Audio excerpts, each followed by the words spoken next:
Welcome to my GNU solution students.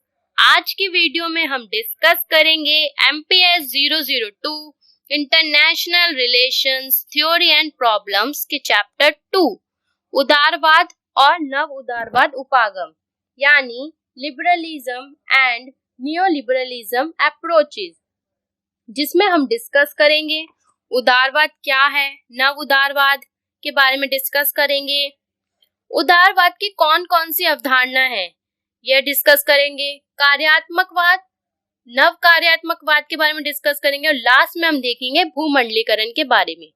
तो चलिए अपनी वीडियो को स्टार्ट करते हैं और देखते हैं उदारवाद क्या है। उदारवाद क्या है और आखिर इस शब्द का प्रयोग क्यों किया गया और यह शब्द कहां से आया। ठीक है, तो फर्स्ट हम यह जान लेते हैं कि उदारवाद को इंग्लिश में लिबरलिज्म कहते हैं, जिसकी उत्पत्ति लैटिन भाषा के शब्द लीबर से हुई है, जिसका अर्थ क्या है, स्वतंत्र। यानी उदारवाद किस पर बल देता है, उदारवाद स्वतंत्रता पर बल देता है। और किसकी स्वतंत्रता पर बल देता है, उदारवाद व्यक्ति की स्वतंत्रता पर बल देता है।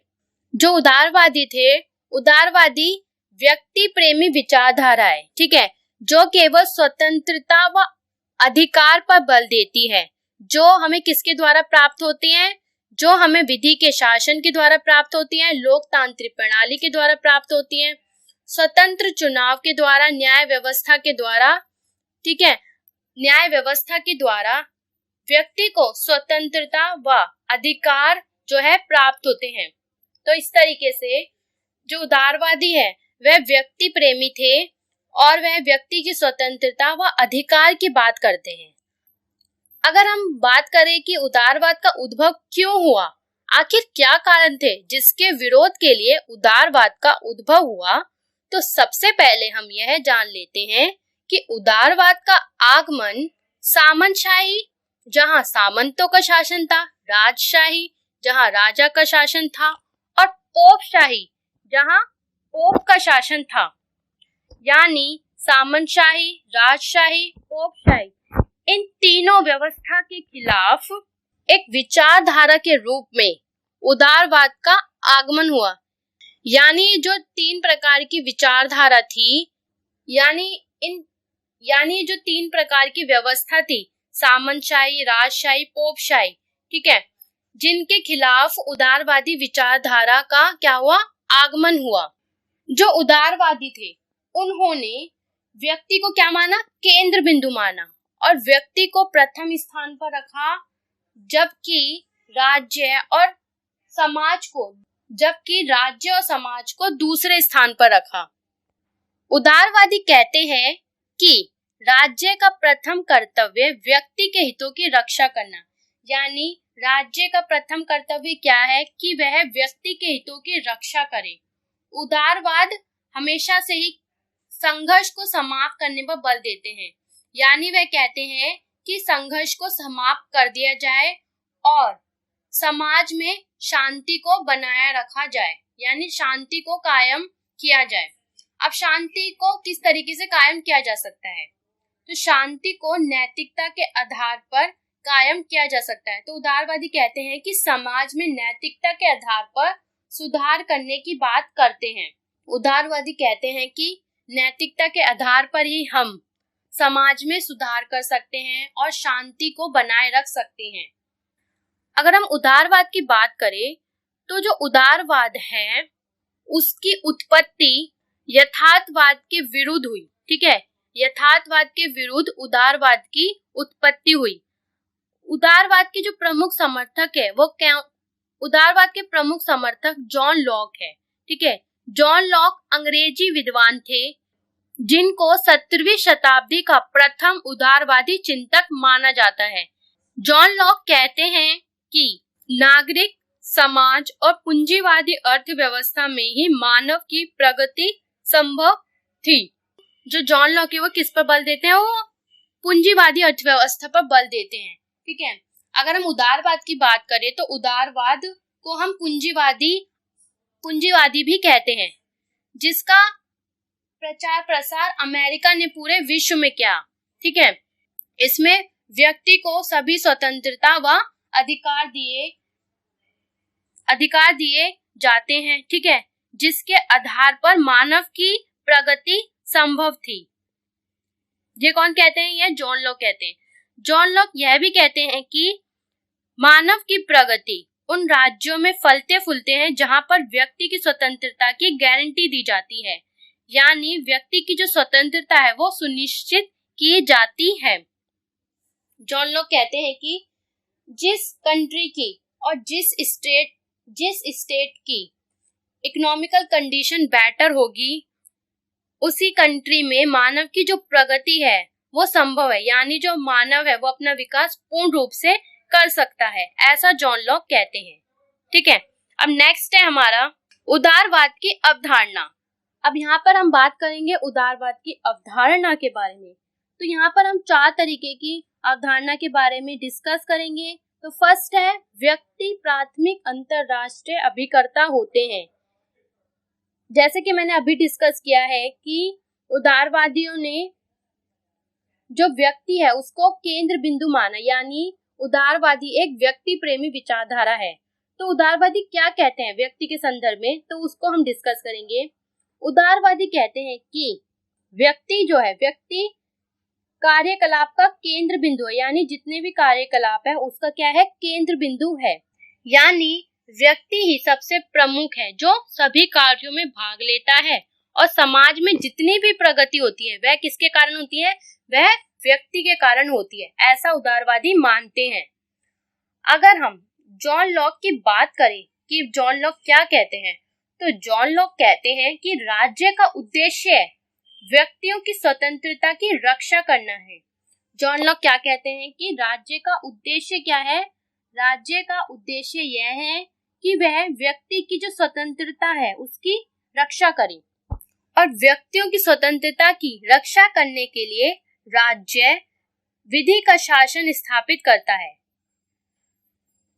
विधि का शासन से क्या अभिप्राय? विधि का शासन से अभिप्राय यह है कि सभी को समान न्याय प्राप्त हो, ठीक है, किसी के साथ भी किसी भी तरीके का भेदभाव ना किया जाए और सभी को पूर्ण रूप से न्याय प्राप्त हो, ठीक है, जिससे क्या होगा, जिससे व्यक्ति की जो स्वतंत्रता है उसकी रक्षा हो सकेगी। राज्य नागरिकों के जीवन, स्वतंत्रता तथा संपत्ति के अधिकारों की सुरक्षा भी सुनिश्चित करता है। जो राज्य है वह व्यक्ति के जीवन की सुरक्षा भी करता है, जो राज्य है वो नागरिकों के जीवन की रक्षा करता है, स्वतंत्रता की रक्षा करता है और संपत्ति के जो अधिकार है उसकी भी सुरक्षा सुनिश्चित करना राज्य का कर्तव्य बनता है। उदारवादी यह भी मानते हैं कि राज्य एक बहुलवादी करता है, ठीक है, जो अपने हितों और नीतियों का निर्धारण किस प्रकार करता है, जो अपने नीतियों और हितों का निर्धारण चुनावों और विभिन्न वर्गों में पारस्परिक सौदेबाजी से किया जा सकता है। अब नेक्स्ट है हमारा राज्यों के हित गतिशील होते हुए अपने और दूसरों के हितों को ध्यान में रखते हैं। राज्य के जो हित है वो कैसे हैं, फ्लेक्सिबल है, ठीक है, जो अपने हितों को भी ध्यान में रखते हैं और दूसरों के हितों को भी ध्यान में रखते हैं। उदारवादी का कहना है कि राज्य के हित जड़ या अपरिवर्तनीय नहीं होते। इसका मतलब यह है कि राज्य के हित समय के अनुसार तथा परिस्थितियों के अनुसार बदलते रहते हैं, क्योंकि जैसा कि आप जानते हैं कि पॉपुलेशन में चेंजेस आ रहे हैं, टेक्नोलॉजी में चेंजेस आ रहे हैं, उसी तरीके से राज्य के जो हित है उसमें भी क्या हो रहा है, उसमें भी परिवर्तन आ रहा है, क्योंकि उस पर इम्पैक्ट पड़ रहा है। किसका? उस पर इम्पैक्ट पड़ रहा है टाइम का और प्लेसेस का, यानी समय का और स्थान का। जो राज्य पर इम्पैक्ट पड़ रहा है उससे राज्य के जो हित है वो कैसे है, वो फ्लेक्सिबल है, ठीक है, क्योंकि व्यक्तियों के मूल्य बदलते रहते हैं तथा समय समय पर विभिन्न हित समूहों की शक्ति के संबंध में भी परिवर्तन होते रहते हैं, जिसके कारण राज्य स्थिर नहीं रह सकता, ठीक है। अब नेक्स्ट है हमारा व्यक्तियों और राज्य दोनों के हित अनेक आंतरिक तथा अंतरराष्ट्रीय परिस्थितियों से प्रभावित होते हैं, यानी व्यक्ति और राज्य दोनों के जो हित है, ऐसी बहुत सी परिस्थितियां होती है, यानी ऐसी बहुत सी आंतरिक और बाह्य परिस्थितियां होती है जिसके कारण उन दोनों के हित जो है वो प्रभावित होते हैं। अगर हम आंतरिक स्तर को देखें तो आंतरिक स्तर में हमें पॉलिटिकल और इकोनॉमिक सिस्टम को देखना होगा, क्योंकि कई बार ऐसा होता है कि कोई ऐसी पॉलिसीज बना दी जाती है जिसकी वजह से व्यक्ति और राज्यों पर उसका प्रभाव पड़ता है। और कई बार ऐसा होता है कि जो राज्य है कुछ ऐसे डिसीजन ले लेता है जिसकी वजह से क्या होता है, जिसकी वजह से व्यक्ति और राज्य के बीच अंडरस्टैंडिंग नहीं हो पाती है, यानी राज्य ने क्या पॉलिसीज बनाई है और क्या डिसीजन लिए हैं, यह कई बार क्या होता है कि जो व्यक्ति है वो समझ नहीं पाता, जिसके वजह से दोनों के बीच अंडरस्टैंडिंग नहीं हो पाती है, जिसकी वजह से दोनों के हित क्या होते हैं, प्रभावित होते हैं और उन पर परिस्थितियों का प्रभाव पड़ता है। इसी तरीके से अगर हम इकोनॉमिक स्ट्रक्चर की बात करें तो इकोनॉमिक सिस्टम में भी हम इसी तरीके के जो चेंजेस है वो देख सकते हैं। यह तो हमने बात करी इंटरनल स्टेज की। अब हम बात करते हैं एक्सटर्नल स्टेज की, यानी अंतरराष्ट्रीय स्तर की बात करेंगे, जिसमें अंतरराष्ट्रीय संस्थाएं ऐसे तत्व है जो विभिन्न प्रकार से राष्ट्रों के हितों को क्या करती है, राष्ट्रों के हितों को प्रभावित करती है, जिसके कारण भी व्यक्तियों और राज्यों पर इसका प्रभाव पड़ता है, क्योंकि प्रत्येक राष्ट्र अपने हितों को बनाए रखने के लिए संघर्ष करते हैं। जैसे कि अभी हमने जो फर्स्ट वीडियो है MPS 002 की, उसमें हमने यथार्थवाद की बात करी, ठीक है। तो यथार्थवाद किस पर बल देता है, यथार्थवाद शक्ति पर बल देता है, और वो कहते हैं कि हमें संघर्ष करना चाहिए, ठीक है, अपने हितों को बनाए रखने के लिए। लेकिन उदारवादी जो है वो क्या कहते हैं कि जो संघर्ष हो रहे हैं, यानी जो अंतरराष्ट्रीय स्तर पर जो शक्ति के लिए संघर्ष हो रहे हैं, उसके कारण भी व्यक्ति और राज्यों के जो हित है उस पर परिस्थितियों का प्रभाव पड़ता है, क्योंकि कई बार अंतरराष्ट्रीय स्तर पर बहुत सारे जो कंट्रीज है वो अपना वर्चस्व स्थापित करने के लिए कई बार ऐसे डिसीजन ले लेती हैं जिससे व्यक्ति और राज्य के जो हित है वो क्या होते हैं, प्रभावित होते हैं, यानी उस पर इम्पैक्ट पड़ता है, तो जिस वजह से भी उन पर परिस्थितियों क्या होता है, प्रभाव पड़ता है। अब नेक्स्ट देखते हैं, पारस्परिक हित अंतरराष्ट्रीय व्यवस्था में सहयोग को स्थायित्व प्रदान करते हैं, यानी उदारवादी कहते हैं कि बिना कोई बल प्रयोग किए राज्यों के मध्य सहयोग संभव है। उदारवाद क्या कहते हैं, उदारवाद कहते हैं कि बिना किसी शक्ति का प्रयोग किए राज्यों के मध्य संबंध जो है या राज्यों के मध्य जो सहयोग है वो हम क्या कर सकते हैं, स्थापित कर सकते हैं, यह संभव है। लेकिन अगर हम इसके विपरीत यथार्थवादियों की बात करें तो यथार्थवादी क्या कहते हैं कि यथार्थवादी यह कहते हैं कि शक्ति के बल पर ही हम राज्यों के बीच सहयोग स्थापित कर सकते हैं, ठीक है। तो यथार्थवादियों ने शक्ति पर बल दिया, लेकिन उदारवादियों ने शांति पर बल दिया। उदारवादी कहते हैं कि बिना किसी बल प्रयोग के भी राज्यों में सहयोग संभव है, ठीक है, क्योंकि जब एक राष्ट्र दूसरे राष्ट्र पर पारस्परिक रूप से निर्भर है, दोनों के बीच क्योंकि जब एक राष्ट्र दूसरे राष्ट्र पर पारस्परिक रूप से निर्भर है, दोनों के बीच अंतरराष्ट्रीय स्तर पर एक दूसरे का सहयोग करने के कारण बिना किसी बल प्रयोग की मदद से राज्यों के मध्य सहयोग संभव है। यानी जब एक राष्ट्र दूसरे राष्ट्र पर पारस्परिक रूप से निर्भर रहेगा और दोनों एक दूसरे की मदद करेंगे तो हम बिना किसी बल प्रयोग से राज्यों के मध्य सहयोग जो है वो स्थापित कर सकते हैं, ठीक है। अगर हम यथार्थवादियों की बात करें तो यथार्थवादी कहते हैं कि राष्ट्रों के बीच सहयोग तभी संभव है जब कोई वर्चस्व वाली शक्ति स्थापित ना हो। यानी यथार्थवादियों का मानना है कि शक्ति के बल पर ही और शक्ति का प्रयोग करके ही राज्यों के बीच सहयोग को कायम किया जा सकता है। अब नेक्स्ट हम देखते हैं नव उदारवादी उपागम यानी न्यू लिबरलिज्म अप्रोचेस। अगर हम नव उदारवाद की बात करें तो नव उदारवाद में भी व्यक्ति को सभी प्रकार की स्वतंत्रता और अधिकार प्रदान किए गए हैं। ठीक है, इसमें बदलाव यह हुआ है, इसमें सिर्फ एक ही बदलाव हुआ है, वो क्या हुआ है कि इसमें आर्थिक स्वतंत्रता को और बढ़ा दिया गया है। ठीक है, इसमें राजनीतिक स्वतंत्रता भी थी, सामाजिक स्वतंत्रता भी थी, सांस्कृतिक और आर्थिक स्वतंत्रता भी थी, लेकिन इसमें जो आर्थिक स्वतंत्रता है यानी जो इकोनॉमिक जो फ्रीडम है यानी जो आर्थिक स्वतंत्रता है उसको और बढ़ा दिया, जिसके अंतर्गत मुक्त बाजार और खुली अर्थव्यवस्था की नीति को क्या किया गया, नीति को प्रोत्साहन दिया गया। जो नव उदारवादी थे, नव उदारवादी लोक कल्याणकारी राज्य का समर्थन करते हैं। कैसे समर्थन करते हैं? जो लोक कल्याणकारी जो राज्य हैं उसका समर्थन करते हैं। यह सार्वभौमिक वयस्क मताधिकार पर बल देते हैं और यह व्यक्तियों को सभी क्षेत्रों में संपूर्ण स्वतंत्रता देकर सर्वांगीण विकास करने पर भी बल देते हैं। नव उदारवादी व्यक्ति को लालची और स्वार्थी नहीं मानता। जो नव उदारवादी है व्यक्ति को लालची और स्वार्थी किस्म का नहीं मानता। लेकिन अगर इसके पहले अगर हम यथार्थवाद की बात करें तो यथार्थवाद व्यक्ति को लालची और स्वार्थी किस्म का मानता था। वह क्या कहता था? वह कहता था कि जो व्यक्ति है वो स्वार्थी और लालची किस्म का है, जो सिर्फ अपने बारे में सोचता है।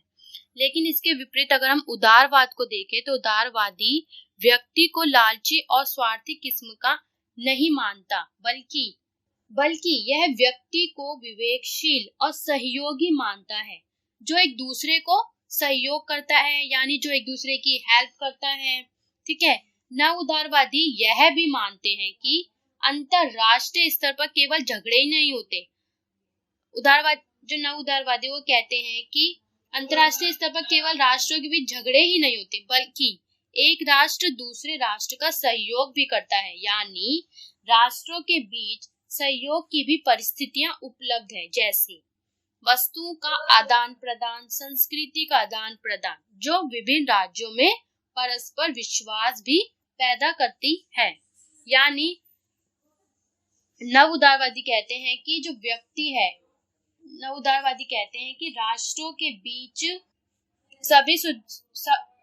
नव उदारवादी कहते हैं कि सभी सुविधाओं का आदान प्रदान करने से क्या हो रहा है कि जो राष्ट्र है वो एक दूसरे पर विश्वास भी कर सकते हैं।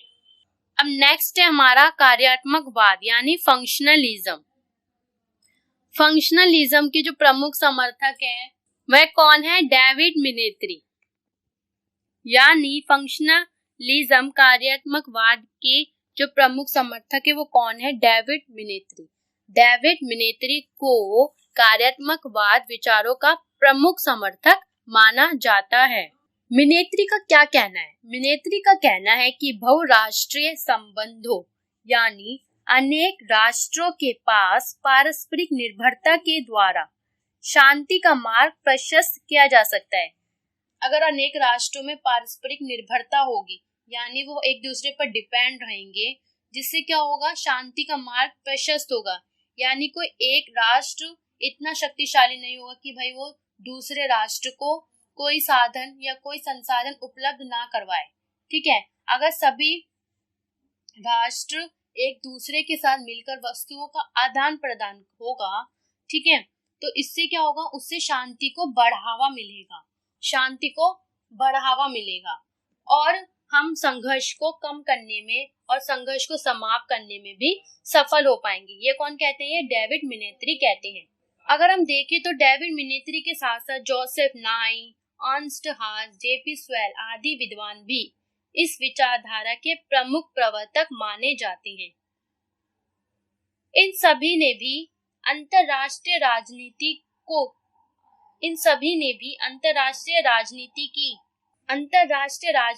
की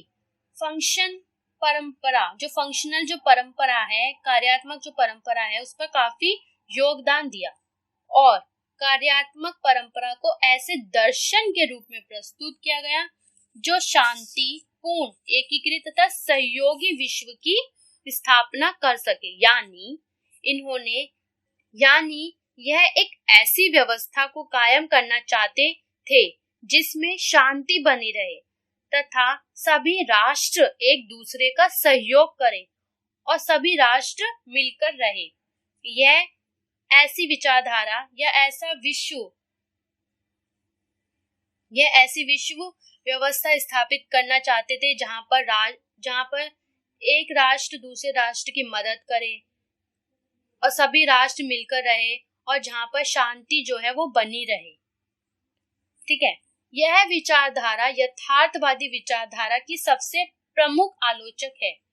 कार्यात्मकवादी ऐसे गैर राजनीतिक सहयोगी संगठन का विकास करने पर बल देते हैं। यानी जो कार्यात्मकवादी है वो ऐसे गैर राजनीतिक सहयोगी संगठन का विकास करने पर बल देते हैं जो न केवल शांति स्थापित करने पर बल दे बल्कि युद्ध की स्थिति को कम करने में भी सहायक सिद्ध हो। लेकिन यह क्या ऐसे ही संभव हो जाएगा? नहीं, यह तभी संभव हो सकता है जब विश्व में शंका, अविश्वास और अराजकता की स्थिति समाप्त हो जाए। कार्यात्मकवादियों का कहना है कि जब तक समाज में शंका बनी रहेगी, एक राष्ट्र दूसरे राष्ट्र पर विश्वास नहीं करेगा और अराजकता की स्थिति अगर ऐसे ही बनी रहेगी तो विश्व में शांति स्थापित नहीं की जा सकती और ना ही जो युद्ध की जो स्थिति है, ना ही युद्ध की स्थिति को कम किया जा सकता है। ठीक है, तो इसलिए विश्व से शंका, अविश्वास और अराजकता को खत्म करना होगा ताकि विश्व में शांति को स्थापित किया जा सके और युद्ध की जो स्थिति है उसको भी समाप्त किया जा सके। अगर स्टूडेंट्स आप यथार्थवादी उपागम को देखेंगे तो इसमें विश्व की राजनीति को संघर्ष तथा विवेकहीनता की दृष्टि से देखते हैं। यानी जो यथार्थवाद है वो विश्व को कैसे देखते हैं? वो विश्व को संघर्ष की दृष्टि से देखते हैं और विवेकहीनता की दृष्टि से देखते हैं। लेकिन अगर हम इसके विपरीत कार्यात्मकवाद को देखें तो कार्यात्मकवाद विश्व की राजनीति को सहयोग और विवेक की दृष्टि से देखते हैं। यानी इसमें राष्ट्र एक दूसरे का सहयोग करे और राष्ट्रों को अच्छे बुरे का ज्ञान हो। तो हमने अभी डिस्कस किया कार्यात्मकवाद के बारे में। आई होप आपको समझ में आ गया होगा। अब नेक्स्ट हम देखते हैं नव कार्यात्मकवाद यानी न्यू फंक्शनलिज्म।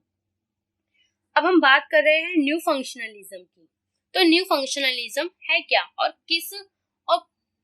तो अब हम डिस्कस करेंगे।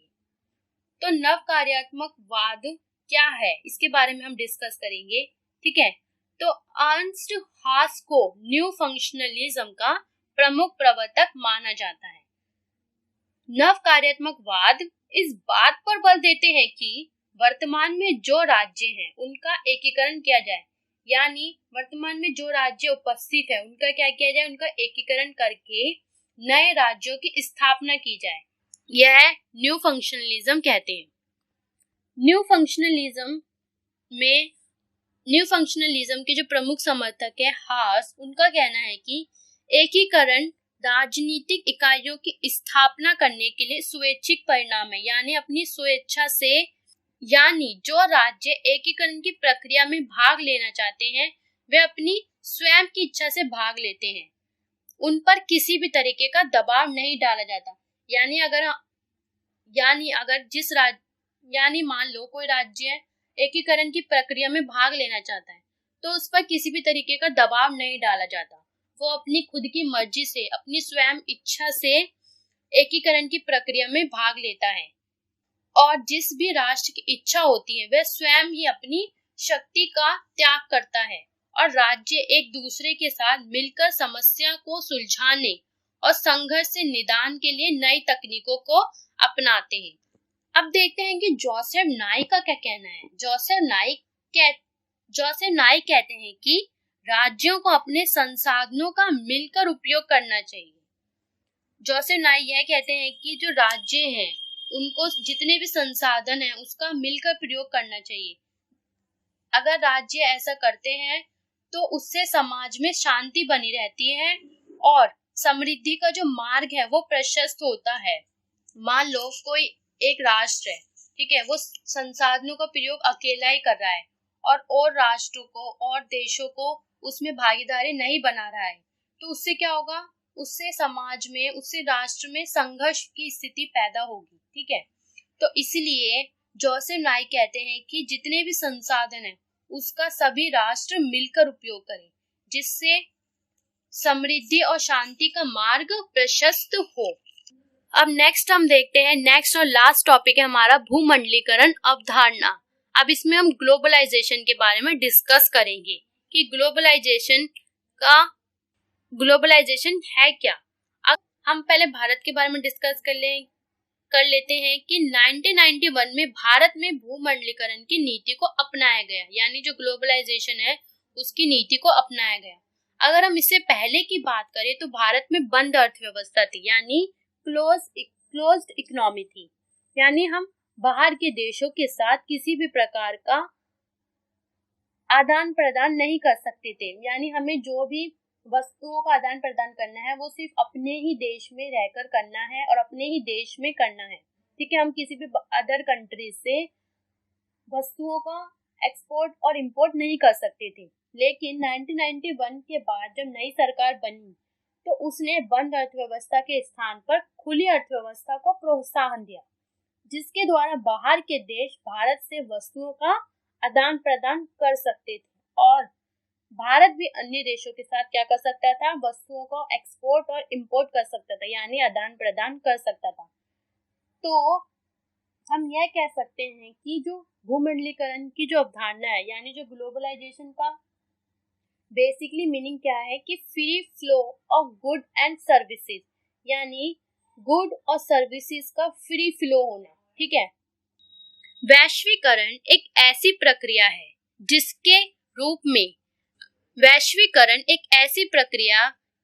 के रूप में वर्णन किया जा सकता है, जिसके द्वारा पूरे विश्व के लोग मिलकर एक समाज बनाते हैं, यानी जब वस्तुओं का आदान प्रदान होगा उससे क्या होगा, जो राष्ट्र है उनके बीच कनेक्शन जो है वो बढ़ेगा, जिसके द्वारा वो क्या करते हैं, जिसके द्वारा विश्व के लोग मिलकर एक समाज का निर्माण करते हैं और एक साथ कार्य करते हैं।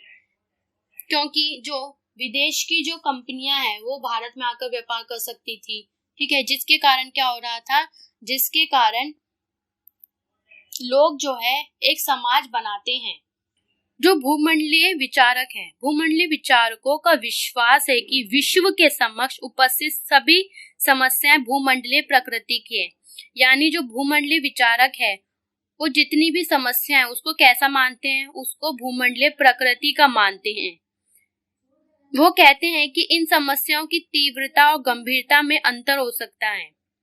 वह कहते हैं कि यदि उनका समाधान ना किया जाए तो सभी को उनके परिणामों को भुगतना पड़ता है। ठीक है, वो क्या कहते हैं कि जो भूमंडलीय जो विचारक है वो कहते हैं कि जो भी विश्व में समस्या बनी हुई है, अगर उसका समाधान मिलकर ना किया जाए तो उसके जो परिणाम है, जो उसका जो रिजल्ट आएगा वो सभी को भुगतना पड़ेगा। ऐसा नहीं है कि मान लो किसी कंट्री में कोई समस्या बनी हुई है, चाहे वो पर्यावरण हनन को लेकर हो या जनसंख्या को विस्फोट से लेकर हो या परमाणु युद्ध को लेकर हो, आतंकवाद को लेकर हो। ठीक है, मान लो अगर वो एक देश में बनी हुई है तो इसका मतलब ये तो नहीं है कि भाई उसी राष्ट्र को उस समस्याओं का परिणामों को भुगतना पड़ रहा है, ऐसा नहीं है, क्योंकि उसका जो इम्पैक्ट है वो अदर कंट्रीज पर भी पड़ता है। तो भूमंडलीय विचारक यह कहते हैं कि जो भी समस्या है विश्व में उसका समाधान हमें मिलकर करना होगा। जैसे कि अगर हम प्रेजेंट टाइम की बात करें तो प्रेजेंट टाइम में जो कोरोना वायरस है वो पूरी दुनिया में क्या बना हुआ है, पूरी दुनिया के लिए प्रॉब्लम्स बना हुआ है। ठीक है, जिसके कारण सभी कंट्रीज को बहुत सारी प्रॉब्लम्स को फेस करना पड़ रहा है। तो अगर सभी कंट्रीज इसका मिलकर कोई सोल्यूशन ढूंढेगी तभी इसका क्या होगा, तभी प्रॉब्लम जो है वो सॉल्व हो पाएगी। ठीक है, तो यही भूमंडलीय विचारक कहते हैं कि विश्व में कोई भी समस्या है उसका हमें मिलकर समाधान करना चाहिए। ठीक है, भूमंडलीय विचारक यह भी मानते हैं कि इन भूमंडलीय अथवा विश्वव्यापी समस्याओं का निदान भी विश्वव्यापी हो सकता है।